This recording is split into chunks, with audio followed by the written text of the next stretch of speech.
Kualitas udara Jakarta dan beberapa daerah penyangga lainnya saat ini masuk dalam kategori buruk di dunia. Polusi udara berlangsung memang sejalan dengan fenomena El Nino dan kami ajak Anda bergabung dengan rekan Adia Anwari yang saat ini berada di tengah keramaian di ibu kota Jakarta. Selamat pagi, Adia.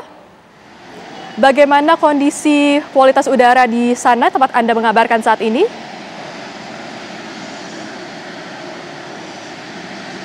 Baik, selamat pagi Jasmine dan juga pemirsa TV One dimanapun Anda berada. Dari pantauan nilai Air Quality Index atau polusi udara ini untuk Jakarta per jam 9 tadi ini masuk dalam kategori tidak sehat untuk kelompok sensitif atau beberapa kelompok, di mana skor atau nilai poin untuk indeks sementara ini mencapai di angka 134. Memang ini ada beberapa kategori yang bisa kemudian kita klasifikasikan atau kita kelompokkan dari mulai skor 0 sampai 50 ini masuk ke dalam kategori sehat, lalu untuk 51 hingga 100 ini masuk dalam kategori sedang, lalu untuk 101 hingga 150 masuk ke dalam kategori tidak sehat untuk kelompok sensitif, dan untuk 151 hingga 200 ini barulah kemudian masuk ke dalam kategori tidak sehat. Di mana saat ini Indonesia, maksud kami Jakarta, ini berada dalam kategori ketiga, yakni tidak sehat untuk kelompok sensitif.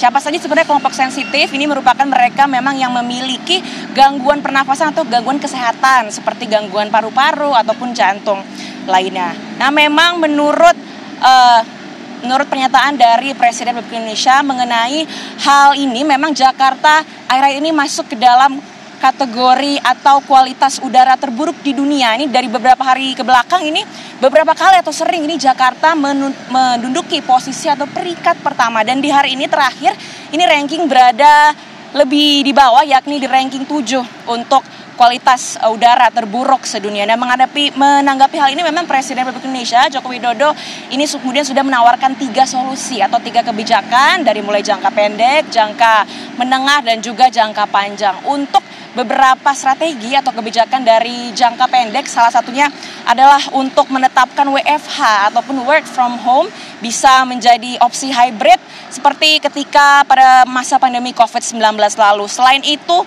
kemudian Presiden Republik Indonesia ini juga mengarahkan untuk melakukannya rekayasa cuaca, di mana rekayasa cuaca ini adalah upaya pemerintah untuk menurunkan hujan, karena memang polusi udara ini memang ada hubungannya dengan menurunnya curah hujan di Jakarta pada saat ini, karena memang masih dalam musim kemarau atau musim kering. Selain itu, untuk usaha-usaha lainnya seperti strategi kebijakan dari jangka menengah, ini salah satunya adalah untuk mengurangi kendaraan berbasis fosil dan kemudian masyarakat dapat beralih untuk menggunakan transportasi umum ataupun transportasi massal. Selain itu juga ada beberapa strategi atau usulan di jangka panjang, salah satunya adalah melakukan mitigasi, yakni mengurangi dampak bencana atau melakukan pengawasan terhadap sektor industri dan pembangkit listrik, terutama ini PLTU yang berada di Jabodetabek. Kemudian juga pemerintah ini selalu menganjurkan masyarakat untuk menggunakan transportasi umum daripada transportasi pribadi.